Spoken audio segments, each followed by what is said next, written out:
Hello and welcome back into Pat's Latest. I'm your host, Mike Gambardella, and on today's episode, the Patriots officially have a selection in the NFL Top 100 after the 2024 season. So 2025 at least gets one selection for the Patriots. We'll let you know who that is. We'll look at who could potentially join them in 2026 if the Pats aren't getting another one this year.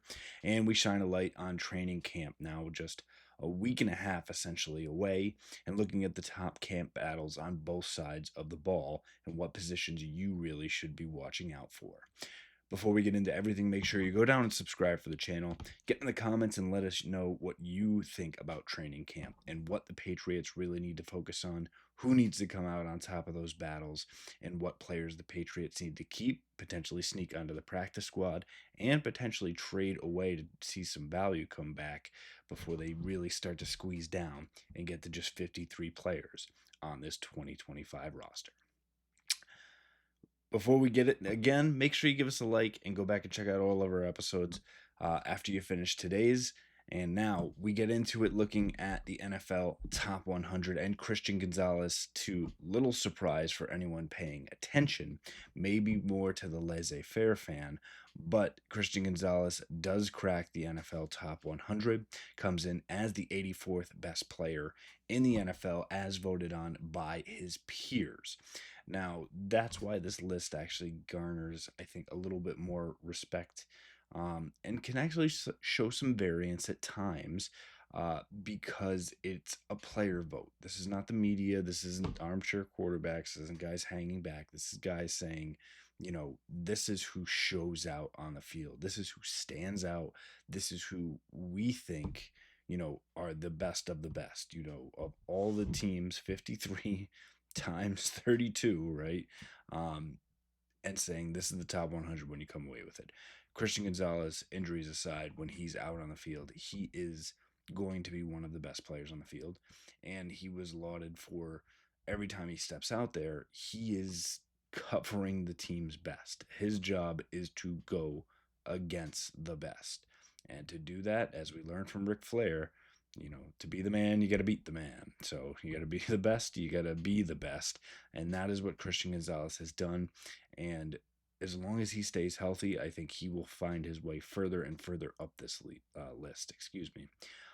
Just a few quick quotes from players around the league. Marlon Humphrey, the Baltimore cornerback, saying that his closing speed is next level, and that says a lot for a guy that's actually a bigger cornerback. He's not a small guy. And that's why he's able to match up really well against, say, the Marvin Harrisons of the world, but also has the speed, specifically closing speed, to stay with guys like Tyreek Hill. Additionally, Trey McBride, the Cardinals tight end, mentioned how Gonzalez was the guy that was on their radar the whole week. And that's what teams are going to have to do. They have to game plan against Christian Gonzalez. And I'm not saying he's quite in the echelon of, Darrelle Revis or Stephon Gilmore or Ty Law, the cornerbacks that have been, so important for the Patriots for so long, where you really say, you've got that half of the field and we'll worry about the rest. And what the Patriots went out and did this year, they already added another guy in Carlton Davis that you could kind of say, all right, let's play halves. Let our safeties do some interesting stuff and go out and see what takes care of the rest. It'll be an interesting preseason to see how these things start to shake out. And obviously the first few games of the regular season when you really start to put things together outside of a few drives. But a big congratulations to Christian Gonzalez for making his first NFL Top 100, and I'm sure the first of many, many more. What does now prompt the next question is, who would join Christian Gonzalez in 2026? I don't think you're going to see Stephon Diggs, Drake May, or anybody else on the NFL Top 100 list this year. It likely will be the only Patriots selection, barring something mildly surprising. But again, I think if Drake May has a good enough year for the Patriots to at least be in playoff contention, have a winning record, there is a good shot that he will make this list. Tua Tagovailoa was on this list this year. That's after a season in which he was injured and didn't make the playoffs. And yes, when he was on the field, he was quite good. But again, having to fight through those two obstacles, if Drake May can do something similar and with a very higher trajectory and things being asked of him, I think it's fair and safe to assume that he could be able to take that top 90, 95 spot. Additionally, I think Stefan Diggs probably goes as Drake May goes. If Drake May is playing well, it's because he's been able to hit Stefan Diggs and get, excuse me, the ball to players who are open. And if Stefan Diggs has a resurgent season, as I think many of us think he will, he's another guy who could end up cracking that top 100. So suddenly you're talking about three guys who could be there. Two others are dark horses, are rookies. Would obviously be top pick Will Campbell. He's going to be put in an extremely difficult position and being a left tackle to start from day one. But again, if he acquits himself well enough in that role, he will have a chance to be in this conversation for the top 100. And for me, another dark horse is another rookie in the second round pick, Travion Henderson, a guy that I think is a home run hitter, will have his opportunities. I think can really flash and get people to pay attention to game plan and scheme, much in the same way that Devin Achane has done and is doing for the Miami Dolphins as well. So don't be surprised if he's able to rack up enough of those flash plays, get to 800, 900 rushing yards, throw in another 300 receiving yards and a handful of touchdowns. You could be looking at an opportunity where you're seeing a lot of the young guys for the Patriots starting to gun for the NFL top 100 in 2026. As there is training camp coming up, and we've had to wait a long time to get to this point, and it has been a long and arduous road when there's not a lot going on, and there's only so much we can talk about. But what we can start to look at is once camp gets underway, we know who the quarterback for this team is going to be. We know what the backup quarterback is going to be. We know the running backs essentially are going to be 1A and 1B between Stevenson and Henderson. You know who the tight ends are. You pretty much know who the offensive line is. But what happens at wide receiver is still anyone's guess outside of the top spots.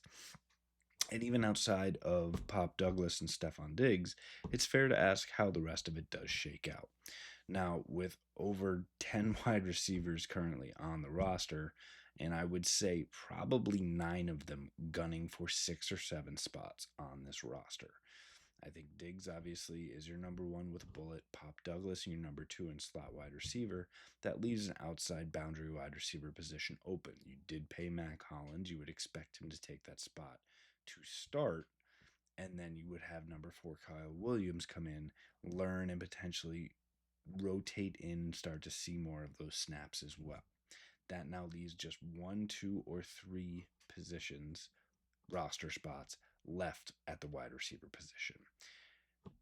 For me, Kendrick Bourne, even though he is well liked and really has done a great job working his way back from injury, the deck is far too stacked against him, and I think he's a player that the Patriots could actually end up seeing a 6th or 7th round pick return for him as well.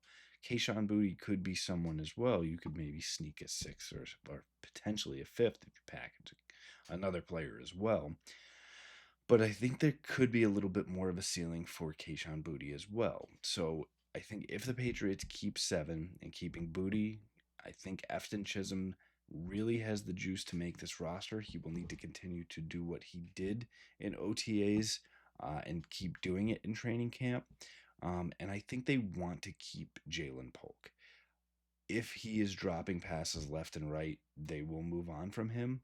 But I think game plan 1 is to keep Jalen Polk on this roster and allow him a chance that he wasn't afforded essentially last year, where again the deck was stacked against him.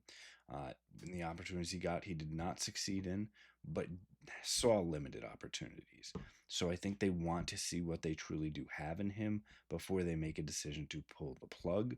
But again, this is the position to watch in training camp, and with so many names, make sure you're keeping your tallies, and we'll continue to kind of give you what the pecking order is and what the depth chart looks like as things progress. And we'll look at the opposite side of the ball here as well for the defensive camp battle. We want to look at the safeties. We know the defensive tackle position is going to be quite stocked with Christian Barmore, Milt Williams, and others. The defensive ends should rotate well. The linebackers are going to have to do a lot in the scheme here from Mike Vrabel, and obviously what kind of fills in behind Christian Gonzalez and Carlton Davis will be fairly interesting to watch. But the top one, I think, for me is that safety position. And you look at your top two, which are Bill Peppers and Kyle Duggar. I think Peppers really working his way back to become that guy again, and Kyle Duggar working his way from injury to really solidify that second spot. But again, I think you have after that, you know, we'll even say six other guys that are almost even at this point. And obviously, Craig Woodson, I think, gets the bump up as a higher draft pick that he's going to be there. Brendan Schooler has to be there as the best special teamer in the game right now. The all pro status says it for me. But whether it's Hawkins or Epps or Pettis, I think you saw Marte Marpu move to the linebacker position, which really kind of helps him out here a little bit as well. But those guys right now are at the top of the list, and they are fighting for roster spots. And I think because it's so close, the guys that are consistent, the guys that are bought in, the guys that are, even what Vrabel said up front, not late for meetings, that are kind to everyone, that buy into the culture that they want to have in the place, are going to end up with the leg up more than anybody else. So whether it's Hawkins, Epps, Pettis, those three really could be fighting for one or two roster spots at the end of the day here. And again, I think it could be an opportunity for them to try and sneak some guys down to the practice squad. I think they're talented enough to be on this roster or potentially any other. It really comes down to, are you able to contribute in the special teams as well and acquit yourself there? So again, a lot of talented bodies there for a position that will be very pivotal for the Patriots. But two good camp battles to watch, and we'll continue to hone in on the rest of the positions as we get into late July when training camp officially opens here on July 25th. That'll do it for us here on this episode of Pat's Latest. Make sure you go down again and subscribe for the channel. Get into those comments. Let us know what you think about the camp battles and who's going to be coming out on top of those. And if there's a surprise for you as well, make sure you give us a like if you like what you hear. Go back and check out all of our episodes and keep it locked right here on Pat's Latest for all the latest New England Patriots news. Fight on, Foxborough.